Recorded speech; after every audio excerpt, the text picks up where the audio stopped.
everyone. It's Caribbean E. Welcome to the channel. Hope everybody just having a wonderful and a fantastic day, and that your day is going excellent, and that you are in the best of health. Today, I'm coming with the conclusion of the book of Proverbs. Now, in every life, in every turn we make, in every decision that we have to make, there has to be an element of wisdom that goes with that. To be wise is a beautiful thing, and it is a gift all within itself. And if we don't have it, then we can't make wise decisions and we can't give wise counsel. So this is very urgent in our lives as it relates to our health, as it relates to our finances, our investments, training up our kids in the right ways. And it just everything is involved with being a wise person. Even the very car you drive, the very home that you're about to purchase or you live in right now. It is the wisdom of God that we need. In writing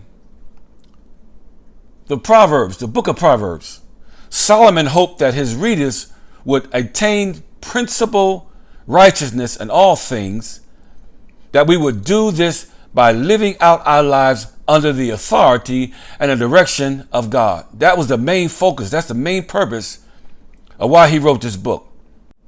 How to apply the book of Proverbs? You got to read it. And you got to read it for yourself. Not in someone else's opinion of what they thought it meant, but you have to get this for yourself. So,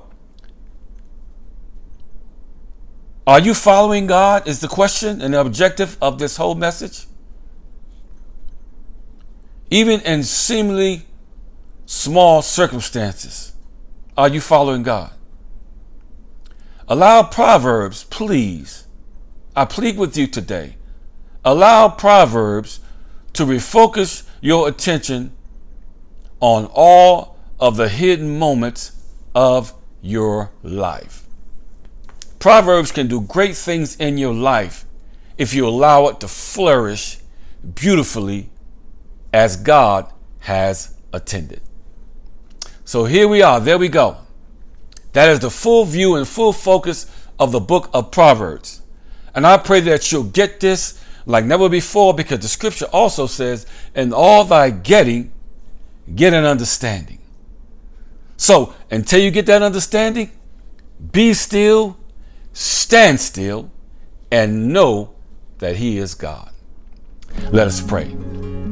Our Father, we just thank you for these words of wisdom. And these words of wisdom particularly have brought me from a extremely mighty long ways. And I feel your wisdom, I feel your knowledge, and I yet walk in it.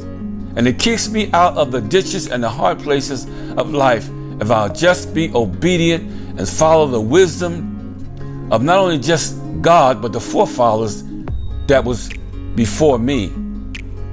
I pray, God, that you'll plant this in the hearts and minds of those that are listening and following this channel, that they become wise servants, that they would not make the same mistakes as the foolish.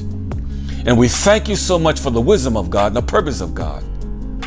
We appreciate you for everything. Let your wisdom pour fresh on us, that we may be wise servants and not walk as fools. In Jesus' name we pray. Thank God. Amen. Well, there it is, ladies and gentlemen. We'll be coming with something different on next week. Hope you get this. Hope you enjoy this. And remember, wherever you are all over the world, you need the wisdom of God to get you through what you're going through. So, in the meantime, between the time, always remember that life is to be enjoyed. Don't forget to hit that subscription, notification, thumbs up, leave your comments, and we'll see you on the next video. And may God bless you all. Peace.